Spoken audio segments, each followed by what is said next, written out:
पिछले वीडियो में हम लोगों ने सारणिक की एक्सरसाइज 4.2 को सॉल्व किया था। ठीक है ना। उसमें से कुछ क्वेश्चन आपके रह गए थे, वो मैं क्वेश्चन करवा दे रहा हूँ। एक्सरसाइज 4.2 का क्वेश्चन नंबर 13 क्या है? क्वेश्चन नंबर 13 हमारा लिखा हुआ है 1 + a² - b² 2ab - 2b।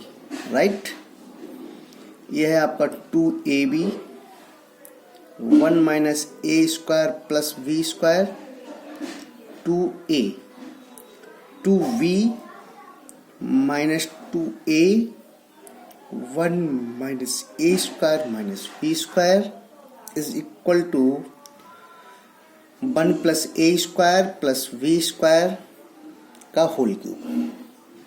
ये हमको सिद्ध करना है। ठीक है, तो इसके लिए LHS लीजिए पहले, और इसमें देखें आप 1 + a² - b² 2ab - 2b 2ab 1 - a² + b² 2a 2b - 2a 1 - a² - b²। Okay, तो ये हमें ये सिद्ध करना है। तो इसके लिए सबसे पहले हमें क्या देखना है कि इसके रो और कॉलम में अधिक से अधिक 0 हो जाए। ठीक है ना, वो हमें देखना है। तो हम लोग कॉलम में ही ऑपरेशन करेंगे, और वो ऑपरेशन क्या होंगे? अगर हम C1 में से, ध्यान देना, C1 में से C3 घटा दें और इसमें B से गुणा करके, तो ये 2b² हो जाएगा। जब इसको घटाएंगे तो ये प्लस का 2b² हो जाएगा, और प्लस के 2b² में से माइनस का b² घटेगा तो प्लस का b² आएगा। राइट, यहाँ b से मल्टीप्लाई होगा तो 2ab हो जाएगा, ये 2ab कटेगा तो आपका 0 हो जाएगा। यहाँ पर भी आपका ये b² से मल्टीप्लाई करेंगे तो b कॉमन लेकर के आपका ये हो जाएगा। ठीक है ना। तो आप देखें यहाँ पे जो हम करने जा रहे हैं वो C1 में C1 - bC3 करेंगे। ओके, और यही काम C2 में करेंगे। C2 में क्या करेंगे आप लोग? C2 + AC3 करेंगे। ओके, अब आप देखिए किस तरीके से ये आपका हल होता है। देखें आप, तो जब आप यहां पर करेंगे तो ये क्या आएगा आपका? 1 + a² + b² आ जाएगा। ओके, ये पूरा आपका 0 हो जाएगा, और ये आपका -2b हो जाएगा। ये आपका -2b हो जाएगा। ठीक है ना, ये हो आपका, ये हो गया। उसके बाद ये देखें आप, ये आपका 0 हो गया। ये आपका 1 + a² + b² हो गया। ये आपका 2a हो गया। ये आपका v of 1 + a² + b²। ये आपका -a of 1 + a² + b² common ले लिया हमने पहले से ही। ठीक है, और ये 1 - a² - b² हो गया। अब इसके बाद आप ये देखें कि पहले कॉलम से हमें 1 + a² b² कॉमन मिल रहा है, दूसरे कॉलम से 1 + a² + b² कॉमन मिल रहा है। आप यहाँ लिखेंगे C1 से 1 + a² + b² कॉमन लिया, और C2 से 1 + a² + b² उभयनिष्ठ लेने पर। ओके, जब आप उभयनिष्ठ लेंगे तो ये आपका हो जाएगा, यहाँ पर देखें 1 + a² + b² का होल स्क्वायर। होल स्क्वायर क्यों हो गया? क्यों यहाँ से भी आया और यहाँ से भी आया, दो जगह से आया ना, तो ये आपका होल स्क्वायर हो गया। बचा क्या हमारे पास? बचा यहाँ 1, और यहाँ बचा आपका 0, यहाँ बचा आपका -2b। यहाँ 0, यहाँ 1, यहाँ 2a, यहाँ b, यहाँ -a, यहाँ 1 माइनस ए स्क्वायर माइनस बी स्क्वायर, ये आपका बच गया, ठीक है ना। अब इसके बाद यहाँ से जब आपने कॉमन ले लिया तो अब R3 में अगर आप देखें ये B है और यहाँ पर 1 है ना, यहाँ पर भी 0 है आपका। तो हम ये करेंगे R3 में से R1 इसमें B से गुणा करके घटा दीजिए, B से गुणा करके इसको R3 में से घटा दीजिए, और R2 में A से गुणा कर देंगे। अगर A हो जाए 0 हो जाएगा तो R2 में A से गुणा करके इसमें जोड़ दीजिए, ये देखो अपने आप आपका बन जाएगा। R3 में हम कर रहे हैं तो R3 माइनस V R1 और प्लस A R2, ठीक है, से यहाँ पे R3 में हो जाएगा आपका क्या हो जाएगा, अब आप देख रहे हैं 1 plus a square plus b square का होल स्क्वायर। देखिए R3 में कर रहे हैं, R3 में से पहले माइनस बी R1, इसमें b से मल्टीप्लाई करेंगे तो b आएगा ना, और b में से b गया कितना बचेगा। पहले तो आप R1 R2 उतार दो बेसिक, क्योंकि इनमें कुछ हो नहीं रहा है। 1 0 माइनस 2b 0 1 2a, अब यहाँ हो रहा है b में से b गया क्या बचा 0, माइनस a प्लस यहाँ पे आएगा क्या हो जाएगा आपका 0, और यहाँ देखें अब आप ये आपका प्लस 2a स्क्वायर माइनस घटाएंगे तो क्या आएगा आपका, ये आपका आ जाएगा प्लस ए स्क्वायर है। मतलब कहने का यहाँ बचेगा 1 plus a square plus b square. अब आप R3 से भी 1 plus a square plus b square common ले सकते हो। जब आप कॉमन लेंगे तो यहाँ आ जाएगा 1 plus a square plus b square का होल क्यूब आ जाएगा कॉमन, और यहाँ से आपके पास क्या बचेगा 1 0 माइनस 2 भी बचेगा, यहाँ से आपका बचेगा 0 1 2a हो गया, ये 0 0 1 हो गया। ओके, अब आप चाहें तो R1 के संगत इसका विस्तार कर दीजिए R1 के सापेक्ष। जब आप R1 के सापेक्ष का विस्तार करेंगे, R1 के सापेक्ष विस्तार करने पर जब आप R1 के सापेक्ष इसका विस्तार करेंगे तो ये हो जाएगा आपका 1 plus a square plus b square का होल क्यूब, और यहाँ से देखें आप 1 इंटू क्या आएगा 1 इंटू 1 माइनस 0, और माइनस 0 इंटू क्या आएगा 0 माइनस 0 0 माइनस 0, और माइनस 2v इंटू क्या आएगा 0 माइनस 0 0 माइनस 0। तो ये सब क्या हो गया, ये आपका 1 आएगा, यहाँ पर ये 0 हो गया, ये 0 हो गया। तो इसका मतलब ये हो गया हमारे पास आया 1 plus a square plus b square का होल क्यूब, और यही आपको सिद्ध करने को बोल रहा था। ये आपका RHS आ गया, ठीक है ना। देखो यही तो आपने निकलवा रहा था कि सिद्ध कीजिए ये 1 plus a square plus b square का होल क्यूब होगा, और ये आपने यहाँ पर ये सिद्ध कर लिया, ठीक है ना। इस तरीके से आपका पहला क्वेश्चन 13 नंबर ये हो गया। इसके बाद अगला क्वेश्चन है आपका 14, ये बहुत इंपॉर्टेंट क्वेश्चन था जो मैंने भी आपको करवाया। इसके बाद आप देखें नेक्स्ट क्वेश्चन है हमारा 14, और क्वेश्चन ये है a square plus 1 A b c a, ये है आपका a B B square plus 1 और सी बी, ये हो जाएगा आपका ए सी, ये आपका बी सी, ये आपका सी स्क्वायर प्लस 1, और ये हमें सिद्ध करना है 1 plus a square plus b square plus c square. ये भी आपका बोर्ड में आया हुआ क्वेश्चन है, बहुत इंपॉर्टेंट, इसको आप ध्यान से देखें। L H S A square plus 1 A B A C A B B square plus 1 B C C A C B, ये कुछ नहीं है, सी स्क्वायर प्लस 1। ओके, अब आप देखें यहाँ पर, देखिए R1 में हमें A कॉमन मिल रहा है, R2 में हमको V मिल रहा है कॉमन, R3 में हमको C कॉमन मिल रहा है, ठीक है ना। आप ले लीजिए R1 R2 तथा R3 से क्रमशः ए बी सी उभयनिष्ठ लेने पर जब आप ये उभयनिष्ठ लेंगे इसके, तो ये अपने आप ही, जब आप इसका उभयनिष्ठ लेंगे तो ये हो जाएगा आपका, देखें क्या हो जाएगा बेटा, ये आपका यहाँ से ए बी सी कामन हो गया, ए बी सी कामन हो गया ना। यहाँ से ए लिया कामन तो आपने ए, और यहाँ देखिए ए नहीं था तो क्या आएगा 1/a।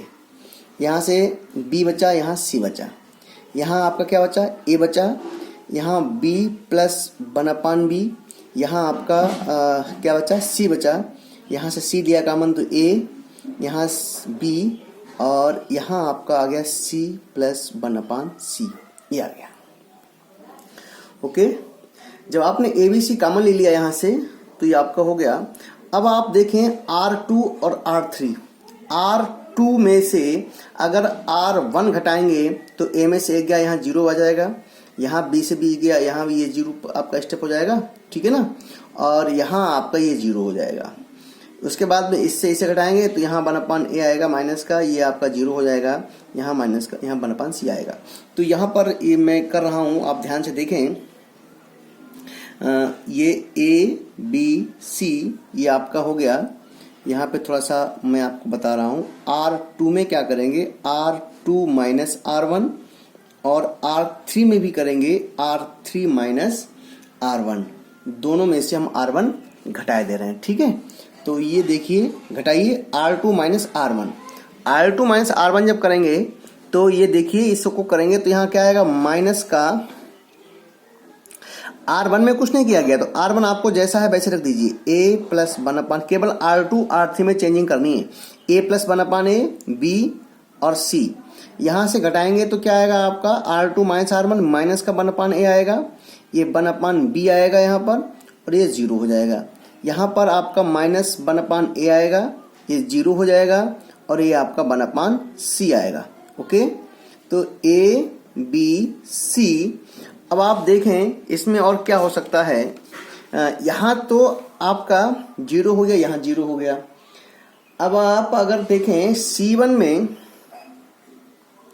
A से अगर मल्टीप्लाई कर दें तो ये आपका 1 हो जाएगा, ये 1 हो जाएगा, है ना।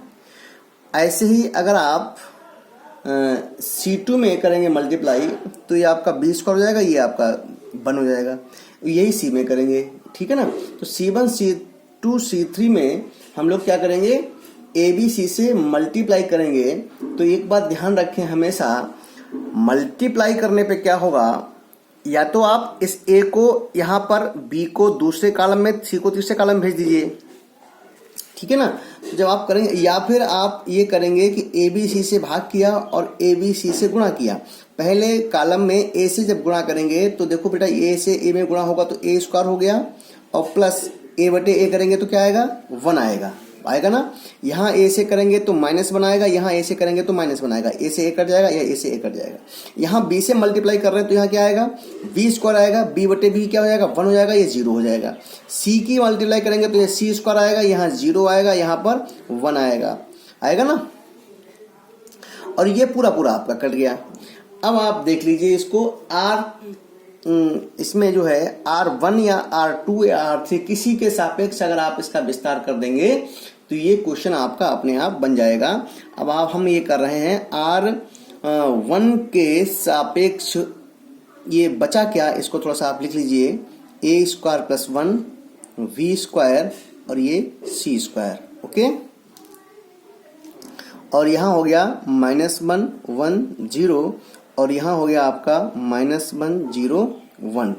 R1 के सापेक्ष विस्तार करने पर, ओके, R1 के सापेक्ष विस्तार करने पर, जब आप R1 के सापेक्ष इसका विस्तार करेंगे तो अब आप देख लीजिए A² + 1 ऑफ क्या हो जाएगा आपका A² + 1 ऑफ, देखें यहाँ पे 1 -0 माइनस V² ऑफ क्या आएगा आपका बेटा -1 -0 -1 -0, और प्लस C² ऑफ क्या बचेगा, ये हो जाएगा 0 और प्लस 1। ओके, तो यहाँ क्या आया आपका, यहाँ आ गया ए स्क्वायर प्लस 1, यहाँ आपका आ गया प्लस बी स्क्वायर, यहाँ आ गया प्लस सी स्क्वायर। तो इसको आप सीक्वेंस में लिखेंगे 1 plus a square plus b square और plus c square. 1 plus a square plus b square plus c square, यही आपको सिद्ध करवा रहा था। ये आपका RHS आ गया। देख लीजिए आप, उसने कहा था कि ये आपका बराबर होगा 1 plus a square plus b square plus c square के। तो आपने इसको सिद्ध कर लिया 1 plus a square plus b square plus c square. बहुत इंपॉर्टेंट क्वेश्चन है ये। तो ये एक्सरसाइज 4.2 का आपका कौन सा क्वेश्चन था, 14वां क्वेश्चन था। इसी प्रकार से अब आपका 15वां क्वेश्चन है, और 15वां क्वेश्चन ये कह रहा है, बहुविकल्पी क्वेश्चन है ये। यदि ए एक 3/3 कोट का वर्ग अवयव है तो के ए का मान कितना होगा। अब आप देखें तो वो तो आप इसमें कर लेंगे, कोई दिक्कत नहीं है। फिर भी मैं थोड़ा सा आपको बता दूं, इसका 15वां क्वेश्चन है, क्या है, यदि मैं लिखे दे रहा हूं, यदि ए एक 3/3 कोट का वर्ग अवयव है, तो एक कई बार आया है बेटा, तो ये देख लें आप, के ए का मान ज्ञात कीजिए। ठीक है, के ए का मान हमें ज्ञात करना है। तो के ए का मान क्या होगा देखें आप। तो पहले तो आप ये लिख लीजिए, ए माना ए बराबर, कोई लिख लीजिए A1 B1 C1, 3/3 कोड का है ना ये। तो A2 B2 C2 A3 B3 C3 ये हो गया। अब वो कह रहा है आपसे के ए का सारणिक मान निकालना है हमें, के ए का सारणिक मान। तो पहले के ए निकालो। क्या है के ए का मतलब, क्या हुआ के ए का मतलब ये हुआ कि ये एक कोई वर्ग अवयव है। वर्ग अवयव में क्या करते हैं, ये बड़ा कोष्ठक बनता है, ध्यान रखें। अब के ए का मतलब ये हुआ, आप जानते हैं अवयव में किसी भी उसमें गुणा करते हैं तो वो गुणा प्रत्येक रो प्रत्येक कॉलम में जाता है। सारणिक में सिंगल रो में सिंगल कॉलम में कर सकते हैं, लेकिन अवयव में ऐसा नहीं होता। अवयव में जो भी होगा वो सभी में होगा, ये आपको पता है। तो के से मल्टीप्लाई किया तो सभी रो में और सभी कॉलम में इसका मल्टीप्लाई हो जाएगा। तो के A1 के B1 के C1 के A2 के B2 के C2 के A3 के B3 के C3। ओके, ये आपका हो गया। और यहाँ से अब आपको सारणिक मान निकालना है। तो सारणिक मान निकालने के लिए क्या करेंगे, अब आप इसमें देखें, सारणिक मान निकालने के लिए अब आप जो बड़ा ब्रैकेट है इसको खड़ी लाइन में आप चेंज कर देंगे। के A1 के B1 के C1 के A2 के B2 के C2 के A3 के B3 के C3। ओके, अब आप देखें इन सारणिक में मैंने क्या बताया था आपको कि आप इंडिविजुअल कॉमन ले सकते हैं। प्रथम फर्स्ट कॉलम से के कॉमन आ रहा है, सेकेंड कॉलम से भी के कॉमन आ रहा है, और थर्ड कॉलम से भी आपका के कॉमन आ रहा है। तो यहाँ बचा क्या हमारे पास, ये आपका A1 A2 A3, यहाँ बचा B1 B2 B3, और यहाँ आपका आया C1 C2 C3। तो इस तरीके से देखा आपने, ये आपका ये जो ए अवयव था, ये अवयव यही था ना, A1 B1 C1, ये आपका फिर से दोबारा ये आपका अवयव बन गया। एक तरीके से देखा जाए तो ये के क्यूब, और ये क्या बन गया आपका के क्यूब, और ये आपका बन गया है सारणिक ए। ओके, सारणिक के ए का मान क्या आएगा, सारणिक के ए का मान आएगा के क्यूब सारणिक ए। यही आपका आंसर कहलाएगा, ये आपका आंसर कहलाएगा। तो ये आपका एक्सरसाइज 4.2 कंप्लीट हुआ। अगले वीडियो में हम लोग 4.3 पे डिस्कस करेंगे। आज के लिए इतना ही। Thank you.